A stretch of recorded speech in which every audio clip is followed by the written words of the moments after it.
Assalomu alaykum, hurmatli tomoshabinlarim. Bugun siz bilan juda muhim, hayotiy ahamiyatga ega bo'lgan bir mavzuni muhokama qilamiz. Bu ma'lumot sizning shaxsiy moliyaviy barqarorligingizga, kelajagingizga bevosita ta'sir qilishi mumkin. Agar siz nafaqaxo'r bo'lsangiz, yaqin kelajakda nafaqaga chiqishni rejalashtirayotgan bo'lsangiz, yoki shunchaki oilangizdagi keksa yoshli kishilarning holatiga befarq bo'lmasangiz, diqqat qiling. Bugungi suhbatimizning har bir so'zi siz uchun oltin kabi qimmatli bo'ladi. Pensiya fondi nafaqaxo'rlarimizga qarab, ularning turmushini yengillashtirishga qaratilgan 5 ta yangi va juda muhim o'zgarishlarni amalga oshirmoqda.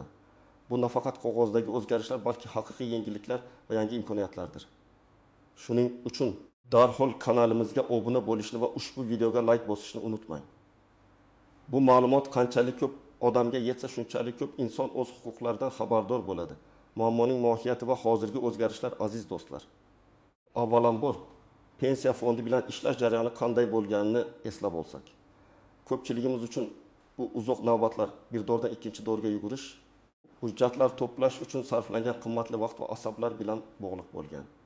Ba'zan pensiya hisob kitoblaridagi noaniqliklar yoki ish stajini tasdiqlashdagi qiyinchiliklar tufayli pensiyaning kechikishi yoki kutganimizdan kamroq chiqishi kabi holatlar ham uchrab turardi. Odamlar pensiya masalalari bilan bog'liq har bir savol uchun pensiya fondi binosiga borishga majbur bo'lishardi.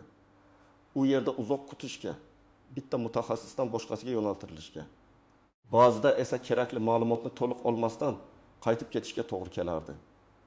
Bu holat ayniqsa jismoniy imkoniyati cheklangan yoki olis hududlarda yashaydigan keksa yoshdagi fuqarolarimiz uchun juda katta qiyinchilik tug'dirardi. Hujjatlar to'plamini shakllantirish, notarius tasdiqidan o'tkazish, turli tashkilotlardan ma'lumotnomalar olish kabi ishlar katta vaqt va moddiy xarajat talab qilardi. Endilikda vaziyat tubdan o'zgarmoqda. Davlatimiz pensiya fondining faoliyatini yanada shaffof, qulay va tezkor qilishga qaratilgan qator islohotlarni amalga oshirdi. Endi pensiya fondi nafaqaxo'rlarga qarab, ularning ehtiyojlarini inobatga olgan holda faoliyat yuritishga intilmoqda. Bugungi kunda e'lon qilingan 5 ta yangi o'zgarish aynan shu maqsadga xizmat qiladi. Ular fuqarolarning pensiya fondi xizmatlaridan foydalanishini soddalashtiradi, murojaat qilish jarayonlarini tezlashtiradi va eng muhimi aholining turmush darajasini yaxshilashga yordam beradi. Bu o'zgarishlar zamonaviy axborot texnologiyalarini joriy etish, qonunchilikka tegishli tuzatishlar kiritish va fuqarolar bilan ishlash usullarini tubdan qayta ko'rib chiqish orqali amalga oshirilmoqda. Endi pensiya fondi nafaqat nazorat qiluvchi organ, balki aholiga xizmat ko'rsatuvchi, ularning ijtimoiy himoyasini ta'minlovchi do'stona tashkilotga aylanmoqda. Asosiy qism 1. Batafsil tahlil keling. Ana shu bitta muhim o'zgarishni birma-bir batafsil ko'rib chiqamiz. Har birining mohiyatini, sizga qanday ta'sir qilishini tushunib olamiz. Kimlar xavotirlanishi kerak, kimlar esa aksincha. Bu yangiliklardan xursand bo'lishi mumkinligini ham aytib o'taman. 1. Pensiya tayinlash uchun hujjatlarni rasmiylashtirish va onlayn xizmatlardan foydalanish tartibining sezilarli darajada soddalashtirilishi. Nima bo'ldi? Bu o'zgarish ehtimol ko'pchilik uchun eng kutilgan va eng muhim yengillikdir. Avvallari pensiyaga chiqish uchun juda ko'p qog'oz hujjatlarni yig'ish, ularni notarial tasdiqlash va pensiya fondiga shaxsan olib borish talab qilinardi. Bu jarayon bir necha haftani, ba'zan esa oylarni olardi, ayniqsa hujjatlarda kamchilik bo'lsa. Endi esa pensiya fondi ko'plab ma'lumotlarni elektron davlat bazalari orqali avtomatik tarzda oladi. Masalan, sizning ish stajingiz, daromadingiz to'g'risidagi ma'lumotlar, tug'ilganlik va nikoh guvohnomalari, pasport ma'lumotlari. Bu degani sizga pensiya fondiga bir necha marotaba borishga yoki turli idoralardan ma'lumotnoma yig'ishga hojat qolmaydi. Ko'pgina hollarda arizani to'liq onlayn tarzda uyda o'tirib elektron raqamli imzo yordamida topshirishingiz mumkin. Bu nafaqat vaqtingizni, balki pulingizni ham tejaydi. Notarius xizmatlari va transport xarajatlari endi sizni tashvishga solmaydi. Kimga tegishli? Bu o'zgarish barcha pensiya olish huquqiga ega bo'lgan fuqarolarga, ya'ni yoshi staji bo'yicha pensiyaga chiqayotganlarga. Nogironlik pensiyasi yoki boquvchisini yo'qotganlik pensiyasini rasmiylashtirayotganlarga tegishli. Ayniqsa jismoniy imkoniyati cheklangan, qishloq joylarda yashovchi yoki shunchaki bandligi tufayli pensiya fondiga borishga qiynaladigan fuqarolarimiz uchun juda katta yengillik. Real hayotdan misolmi? Toshkent shahrida yashovchi 6 yoshli Oysha opa pensiyaga chiqish arafasida edi. U bolalari tug'ilganlik guvohnomalari, nikoh guvohnomasi, mehnat daftarchasi, oliy ta'lim diplomlari kabi hujjatlarning asl nusxalarini va ularning notarial tasdiqlangan nusxalarini yig'ishga 2 hafta vaqt sarfladi. Har bir hujjat uchun navbatda turish notarius xizmati uchun pul to'lash jiddiy muammo edi. Endi esa Oysha opa mening fikrim portalida yoki davlat xizmatlari markazlarining yagona portalida shaxsiy kabinet ochib, mavjud ma'lumotlarning avtomatik tarzda to'ldirilishini kutib, faqatgina zarur bo'lgan qo'shimcha ma'lumotlarni eri yordamida yuklab, onlayn ariza topshira oladi. Bu unga nafaqat vaqtni, balki notarius xizmati uchun 1000 so'mga yaqin pul va transport xarajatlarini tejash imkonini berdi. Pensiya tayinlash muddati esa bir necha kunga qisqardi. 2. Misol 2. Qashqadaryo viloyatining olis qishloqlaridan birida yashovchi 65 yoshli Komil bobo o'z pensiyasini qayta hisoblatmoqchi edi. Chunki u pensiyaga chiqqanidan keyin ham yana 5 yil ishlagan. Avval u viloyat markazidagi pensiya fondi bo'limiga borib, ish joyidan yangi mehnat daftarchasi yozuvlari va ish haqi to'g'risidagi ma'lumotnomani olib borish kerak edi. Har safar yo'l kirga ertalabdan kechgacha vaqt sarflanardi. Endi uning ish beruvchisi avtomatik tarzda barcha ma'lumotlarni elektron tizimga kiritadi va Komil bobo o'z uyida turib, telefon orqali shaxsiy kabinetiga kirib, qayta hisoblash uchun ariza yubora oladi. Jarayon bir hafta ichida yakunlandi va unga ortiqcha yugurlar kerak bo'lmadi. Ayrim toifadagi nafaqaxo'rlar uchun qo'shimcha to'lovlar va pensiyalarni indeksatsiya qilishning yangi mexanizmlari joriy etilishi. Nima bo'ldi? Inflyatsiya va hayot narxining o'sishi pensiyaning xarid qobiliyatini pasaytirishi mumkin. Shuning uchun davlat ijtimoiy himoyaga muhtoj ayrim toifadagi nafaqaxo'rlarni qo'llab-quvvatlash maqsadida qo'shimcha to'lovlarni joriy etmoqda va pensiyalarni indeksatsiya qilish mexanizmini takomillashtirmoqda. Bu shuni anglatadiki, ayrim hollarda sizning pensiyangiz umumiy o'sishdan tashqari qo'shimcha mablag' bilan ta'minlanishi yoki inflyatsiya darajasiga mutanosib ravishda tez-tez qayta ko'rib chiqilishi mumkin. Bu o'zgarishlar ayniqsa boquvchisini yo'qotgan oilalar, og'ir kasalliklarga chalingan nogironligi bo'lgan shaxslar, urush qatnashchilari va ularga tenglashtirilgan shaxslar kabi fuqarolar uchun moliyaviy barqarorlikni ta'minlashga qaratilgan. Bunda pensiyaning miqdori nafaqat yillar davomida ortib borishi, balki uning xarid qobiliyati ham saqlanib qolishi ko'zda tutilgan. Kimga tegishli? Bu o'zgarishlar bevosita quyidagi toifadagi nafaqaxo'rlarga tegishli. Yakka yolg'iz keksalar, bo'g'uvchisini yo'qotganlik pensiyasini oluvchi oilalar, birinchi va ikkinchi guruh nogironlari, urush faxriylari va ularga tenglashtirilgan shaxslar, shuningdek, pensiya miqdori mamlakat bo'yicha belgilangan eng kam pensiya miqdoridan past bo'lganlar. Ular avtomatik tarzda qo'shimcha to'lovlar olishlari yoki pensiyalar tez-tez indeksatsiya qilinishiga umid qilishlari mumkin. Real hayotdan misollar. Misolin, Farg'ona viloyatida yashovchi 75 yoshli Gulnora aya turmush o'rtog'i vafot etgandan keyin bo'g'uvchisini yo'qotganlik pensiyasini oladi. Uning yagona daromadi pensiya edi va bu pensiya yashash minimumidan biroz pastroq edi. Yangi qoidalar joriy etilgunga qadar u har yili bir marta pensiya indeksatsiyasidan o'tardi. Endi esa u yakka yolg'iz bo'lgani va boquvchisini yo'qotganligi sababli uning pensiyasiga har chorakda ma'lum miqdorda qo'shimcha to'lov qo'shilishi yoki pensiyasining indeksatsiyasi har yarim yilda amalga oshirilishi belgilandi. Bu uning oylik pensiyasiga qo'shimcha 1,000 so'm olib keldi. Bu esa dori-darmon yoki oziq-ovqat xarajatlarini qoplashga yordam berdi. Misol 2. Buxorolik 25 yoshli Temur aka og'ir kasalligi tufayli guruh nogironi hisoblanadi. Uning pensiyasi har yili inflyatsiya darajasiga mos ravishda oshirilar edi. Ammo dori-darmon narxining keskin o'sishi uni qiynab qo'ygandi. Yangi mexanizmga ko'ra, Temur aka kabi guruh nogironlarining pensiyasiga har yili umumiy indeksatsiyadan tashqari inflyatsiyaning o'rtacha yillik darajasining 20% miqdorida qo'shimcha mablag' ajratilishi ko'zda tutilgan. Bu Temur akaning pensiyasini yiliga taxminan 200 ming so'mga ko'paytirdi.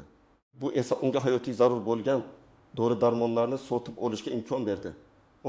Pensiya hisob kitoblarida ish stajini hisoblashning yangi, yanada adolatli usullari joriy etilishi. Nima bo'ldi? Pensiya miqdori bevosita ish stajiga va ish haqi miqdoriga bog'liq. Avvallari ish stajini hisoblashda ba'zi holatlar inobatga olinmasligi yoki noto'g'ri hisoblanishi mumkin edi. Masalan, o'qish davri, harbiy xizmat. bolani parvarishlash ta'tilidagi vaqt yoki chet elda ishlagan davr. Endilikda pensiya fondi ish stajini hisoblashga yanada kengroq yondashuvni joriy etmoqda. Masalan, chet elda ishlagan fuqarolarning mehnat stajini tan olish tartibi soddalashtirildi. İş stajı hisob kitobida ba'zi maxsus davrlar, masalan, ijodiy faoliyat davrlari, shaxsiy yordamchi xo'jalikda faoliyat yuritgan vaqtlar ham alohida tartibda inobatga olinishi mumkin. Bu ko'plab fuqarolarning pensiya miqdorini oshirishga yoki pensiyaga chiqish muddatini tezlashtirishga yordam beradi. Eng muhimi, bu yangiliklar odamlarning turli hayotiy vaziyatlarini inobatga olib, ularning mehnat faoliyatini to'liqroq baholashga qaratilgan. Kimga tegishli? Bu o'zgarishlar ish stajida bo'shliqlar bor deb hisoblaydiganlar, chet elda ishlaganlar, o'qish davri yoki harbiy xizmat muddati pensiya hisobiga kirmaydi deb o'ylaganlar, bolani parvarishlash ta'tilida bo'lgan ayollar, shuningdek qishloq xo'jaligida yoxud ijodiy sohalarda faoliyat yuritgan shaxslarga tegishli. Real hayotdan misollar 1. Misol 1. Samarqandlik 8 yoshli Nodira opa umrining 10 yilini bolalarini parvarish qilishga bag'ishlagan. Avvallari bu davr uning ish stajiga faqat ma'lum miqdorda, aniqrog'i 3 yil kiritilgan edi. Yangi qoidalarga ko'ra, har bir bolaga qarab bolani parvarishlash ta'tilidagi umumiy vaqt ko'proq, ya'ni har bir bola uchun 3 yilgacha. Jam 6 yilgacha bo'lgan muddat ish stajiga qo'shilishi mumkin. Bu Nodira opaning umumiy ish stajini 3 yilga oshirdi. Bu esa uning pensiya miqdorini har oyda 1000 so'mga oshirishga olib keldi. 2. Misol 2. Andijonlik 62 yoshli Jahongir aka 15 yil davomida Rossiyada qurilish sohasida ishlagan. Uning ish stajini tasdiqlovchi hujjatlar muammoli edi va pensiya fondi avval faqat ma'lum hujjatlarni qabul qilardi. Endi esa Rossiya Federatsiyasi bilan imzolangan ikki tomonlama shartnomalar doirasida Jahongir aka Rossiyadagi mehnat faoliyatini tasdiqlovchi hujjatlarni, masalan, ish beruvchining ma'lumotnomasi, bank hisob varag'i ko'chirmalari, soliq to'lovlari haqidagi hujjatlar taqdim etishi mumkin. Bu uning qo'shimcha 10 yillik ish stajini tan olinishiga sabab bo'ldi. Natijada uning pensiyasi oylik 300 ming so'mga ko'tarildi. Bu uning turmush darajasiga jiddiy ijobiy ta'sir ko'rsatdi. 4. Pensiya ta'minotiga murojaat qilish muddatlarini qisqartirish va ko'rib chiqish jarayonini tezlashtirish. Nima bo'ldi? Pensiyaga chiqish uchun ariza topshirganingizdan keyin uni ko'rib chiqish va qaror qabul qilish jarayoni avvallari ancha vaqt talab qilardi. Ba'zida bir oygacha, ba'zan undan ham ko'proq kutishga to'g'ri kelardi. Ayniqsa hujjatlarda biror kamchilik bo'lsa. Endilikda pensiya fondi bu jarayonni tubdan tezlashtirishga qaratilgan choralarni ko'rmoqda. Yangi mexanizmlarga ko'ra arizalar qisqa muddatlarda ko'rib chiqiladi, asosan 10 ish kunigacha. Axborot texnologiyalarini keng qo'llash, idoralararo ma'lumot almashinuvini yaxshilash va xodimlarning malakasini oshirish hisobiga bu natijaga erishilmoqda. Bu esa nafaqaxo'rlarga o'z pensiyalarini tezroq olish va moliyaviy barqarorligini ta'minlash imkonini beradi. Bundan tashqari, endi arizangizni ko'rib chiqish jarayonining har bir bosqichini onlayn kuzatib borishingiz mumkin. Kimga tegishli? Bu o'zgarish pensiya chiqishni kutayotgan barcha fuqarolarga, shuningdek pensiyasini qayta hisoblashni yoki bir turdagi pensiyadan boshqa turga o'tkazishni istayotganlarga tegishli. Real hayotdan misollar 1. Misol 1. Namanganlik 60 yoshli Dilobar xola mart oyining boshida pensiyaga chiqish uchun ariza topshirdi. Avvalgi qoidalarga ko'ra, u pensiya tayinlanishini aprel oyi oxirigacha kutishi mumkin edi. Yangi tartibga ko'ra, uning arizasi 7 ish kunida ko'rib chiqildi va u mart oyi o'rtalarida pensiya tayinlangani haqida SMS xabar oldi. Bu unga tezda moliyaviy rejalashtirishni boshlashga imkon berdi. 2. Misol 2. Toshkent viloyatida yashovchi Exil yoshli Baxtiyor aka nogironlik pensiyasini rasmiylashtirmoqchi edi. Bu hujjatlarni topshirgandan so'ng tizimda uning ma'lumotlari tezda qayta ishlandi va tibbiy mehnat ekspert komissiyasining xulosasi ham elektron tarzda pensiya fondiga yuborildi. Natijada uning arizasi 5 ish kuni ichida tasdiqlandi va u kutmagan holda juda tez muddatda pensiya oluvchilar ro'yxatiga kiritildi. Avvallar bunday holatlarda 20-30 kun kutish odatiy hol edi. 5. Nafaqaxo'rlarga maslahat berish va shaxsiy murojaatlar bilan ishlash tizimini takomillashtirish. Nima bo'ldi? Pensiya masalalari murakkab bo'lishi mumkin va har doim ham oddiy fuqaro barcha nuanslarni tushunib yetavermaydi. Oldin pensiya fondi xodimlari bilan muloqot qilish cheklangan edi. Javoblar quruq qonuniy til bilan berilishi mumkin edi. Bu esa savollarni yanada ko'paytirardi. Endilikda pensiya fondi fuqarolar bilan ishlashgancha yondashuvni joriy etmoqda. Bu shaxsiy maslahatchilar tizimini yaratish, yagona darcha tamoyilini kengaytirish va maslahat xizmatlarini raqamlashtirishni o'z ichiga oladi. Ya'ni endi siz har bir savolingiz uchun pensiya fondi bo'limiga borishingiz shart emas. Ko'plab savollarga telefon orqali, onlayn chat orqali yoki shaxsiy kabinetingizda malakali maslahat olishingiz mumkin. Pensiya fondining har bir bo'limida maxsus tayyorlangan, fuqarolar bilan ishlash psixologiyasidan xabardor mutaxassislar sizning har bir savolingizga tushunarli tilda javob berishga tayyor. Kimga tegishli? Barcha nafaqaxo'rlar va pensiya masalalariga qiziquvchilar uchun foydali. Ayniqsa, yangiliklarga tez moslasha olmaydigan keksa avlod vakillari uchun bu juda muhim. Real hayotdan misollar. Birin, misol ega Jizzaxlik 18 yoshli sanobar bu pensiyasini bank kartasiga o'tkazishni xohladi. Lekin qanday qilib amalga oshirishni bilmas edi. Avval u pensiya fondiga borib, navbat kutib, bankka borib, yana navbat kutish kerak edi. Endi u pensiya fondining qisqa raqamiga qo'ng'iroq qildi va unga batafsil tushuntirish berildi. Keyin u davlat xizmatlari markazlarining yagona portalida shaxsiy kabinetiga kirib, yordamida bank kartasiga o'tkazish uchun ariza yubordi. Bir hafta ichida uning pensiyasi kartasiga tushishni boshladi. Ikki misol ikkidagi. Toshkent shahridan 70 yoshli Islom aka o'z pensiya miqdori nega o'zgarmaganini bilishni istardi. U pensiya fondining veb-saytidagi onlayn chatga murojaat qildi. Uning savoliga darhol malakali mutaxassis javob berdi va uning pensiyasining qayta hisob-kitob qilinganligi, lekin qo'shimcha ish staji yo'qligi sababli miqdor o'zgarmagani haqida tushunarli qilib izoh berdi. Avval Islom aka pensiya fondiga shaxsan borishi yoki rasmiy xat yozishi kerak bo'lar edi. Bu esa vaqt va kuch talab qilardi. Endi u uyda o'tirgan holda bir necha daqiqada o'z savoliga javob oldi. Asosiy qismdagi istisnolar. Yashirin jihatlar va noaniq nuanslar har qanday yangilikda bo'lgani kabi, bu o'zgarishlarda ham ba'zi istisnolar, e'tibor berish kerak bo'lgan jihatlar va dastlab ko'zga tashlanmaydigan nuanslar mavjud. 1. Hujjatlarni soddalashtirish va onlayn xizmatlar bo'yicha istisno. Agar sizning mehnat daftarchangizda yoki shaxsiy ma'lumotlaringizda jiddiy xatolar yoki nomuvofiqliklar mavjud bo'lsa, yoki eski yozuvlar bo'lsa, sizdan baribir asl hujjatlarni taqdim etish yoki ularni to'g'rilash talab qilinishi mumkin. Masalan, eski mehnat daftarchalarida kasb yozilgan joyga ishchi deb yozilgan holatlar. Bunday paytda tizim avtomatik ravishda tasdiqlay olmasligi mumkin. Yashirin jihat. Onlayn xizmatlardan to'liq foydalanish uchun elektron raqamli imzoga ega bo'lishingiz kerak. Uni olish uchun davlat xizmatlari markaziga murojaat qilish zarur. Ba'zi keksa yoshdagi fuqarolar uchun olishning o'zi ham bir o'z qiyinchilik tug'dirishi mumkin. Shuningdek, internetga ulanish va kompyuter yoki smartfon savodxonligi ham muhim. Nuans ma'lumotlarning avtomatik tarzda olinishi jarayoni hali barcha davlat idoralarining bazalari bilan to'liq integratsiyalashmagan bo'lishi mumkin. Ba'zi ma'lumotlar eski arxivlarda saqlanayotgan bo'lsa, ularni raqamlashtirish va pensiya fondi bazasiga kiritish uchun qo'shimcha vaqt talab qilinishi mumkin. Shuning uchun har doim ham onlayn ariza to'liq ma'lumot bilan to'ldirilmasligi ehtimoli bor. 2. Qo'shimcha to'lovlar va indeksatsiya bo'yicha istisno. Qo'shimcha to'lovlar va tez-tez indeksatsiya qilish faqat ma'lum bir toifadagi nafaqaxo'rlarga tegishli. Barcha nafaqaxo'rlar bu imkoniyatlardan foydalana olmaydi.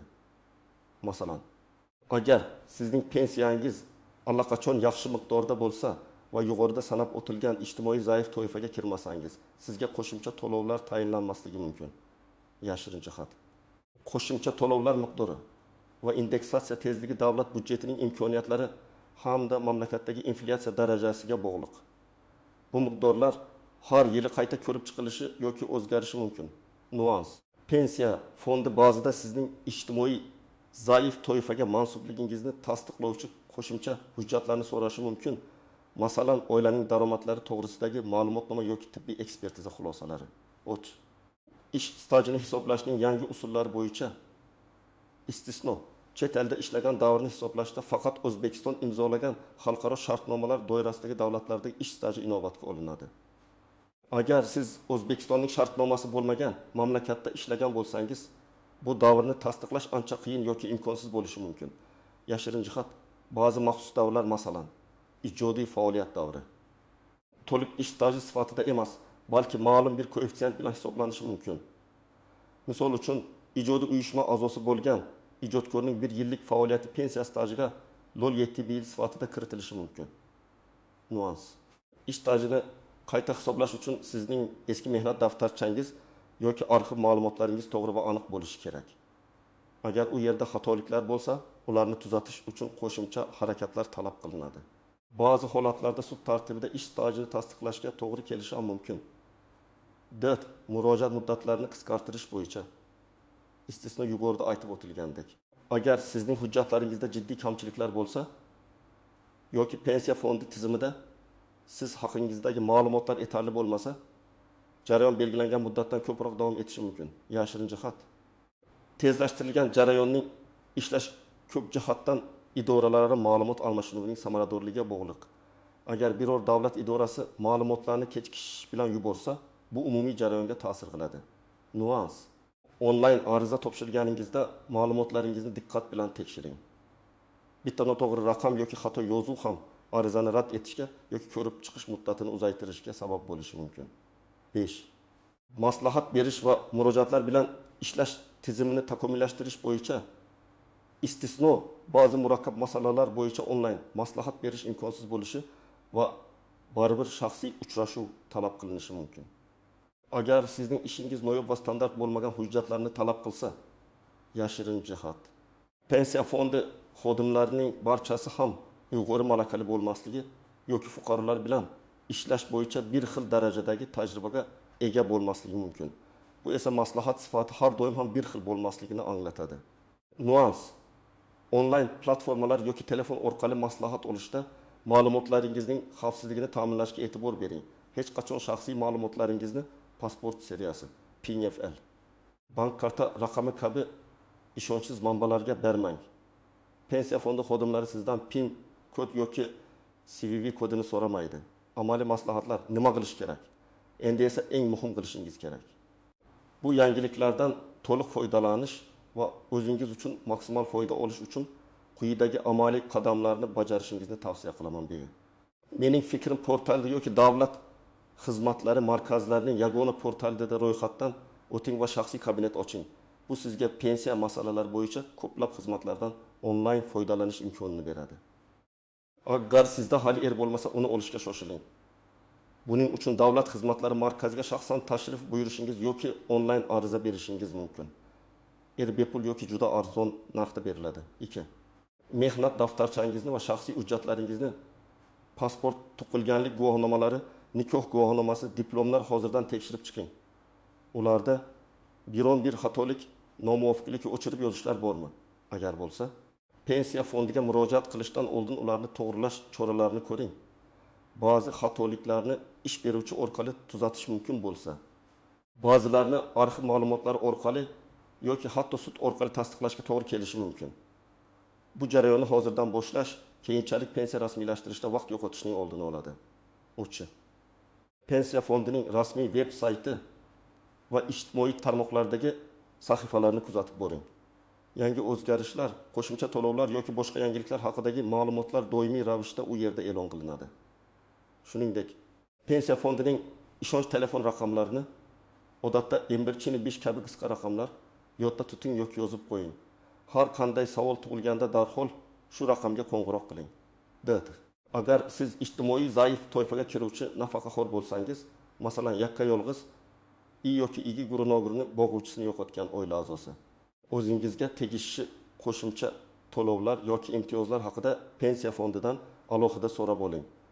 Ba'zi imtiyozlar avtomatik tarzda tayinlanishi mumkin, ba'zilari uchun esa ariza berish talab qilinishi mumkin. Masalan, agar siz yaqinda yakka yolg'iz bo'lib qolgan bo'lsangiz, bu haqda pensiya fondini xabardor qiling. 5. Agar siz chet elda ishlagan bo'lsangiz, o'sha davrdagi mehnat faoliyatingizni tasdiqlovchi barcha hujjatlarni, mehnat shartnomalari, ish haqi to'g'risidagi ma'lumotnomalar, soliq to'lovlari, sug'urta to'lovlari haqidagi kvitansiyalar to'plang. Ularning tarjimasini notarial tasdiqlash kerak bo'lishi mumkin. Pensiya fondiga murojaat qilganda ushbu hujjatlarni taqdim eting va ish stajingizni hisobga olishni so'rang. 6. Har qanday shubhali saytlar yoki shaxslardan ehtiyot bo'ling. Pensiya fondi sizdan hech qachon bank kartangizning PIN kodi, CVV kodi yoki boshqa maxfiy ma'lumotlaringizni so'ramaydi. Faqat rasmiy manbalardan olingan ma'lumotlarga ishoning. 7. Pensiya hisob kitobingizni tushunishga harakat qiling. Agar qandaydir tushunmovchiliklar bo'lsa, pensiya fondining maslahatchisiga murojaat qiling va barcha savollaringizga aniq javob olishga harakat qiling. Ulardan pensiya tayinlash to'g'risidagi qarorning asl nusxasini yoki nusxasini olishni so'rang. Bu hujjat kelajakda e'tirozlar yoki savollar tug'ilganda siz uchun muhim bo'ladi. Xulosa va yakuniy chorlov aziz tomoshabinlarim, bugungi suhbatimizdan ko'rinib turibdiki, pensiya fondi haqiqatan ham nafaqaxo'rlarimizga yengillik yaratishga intilmoqda. Bu 5 ta muhim o'zgarish pensiya jarayonini yanada shaffof, tezkor va adolatli qilishga xizmat qiladi. Endi sizning o'zingizning huquqlaringiz va imkoniyatlaringizni bilishingiz va ulardan samarali foydalanishingiz muhim. Unutmang, davlat har doim o'z fuqarolariga g'amxo'rlik qilishga intiladi va bu o'zgarishlar buning yaqqol dalilidir. Umid qilamanki, bugungi ma'lumotlar siz uchun juda foydali bo'ldi. Agar sizda qandaydir savollar yoki fikrlar bo'lsa, ularni izohlarda yozib qoldiring. Men har bir izohni o'qib chiqishga va imkon qadar javob berishga harakat qilaman. Shuningdek, ushbu videoga like bosishni va kanalimizga obuna bo'lishni unutmang. Chunki bu kabi muhim va hayotiy ma'lumotlarni sizga yetkazishda davom etamiz. O'zingizni va yaqinlaringizni asrang, moliyaviy savodxonligingizni oshiring. Sog' bo'linglar.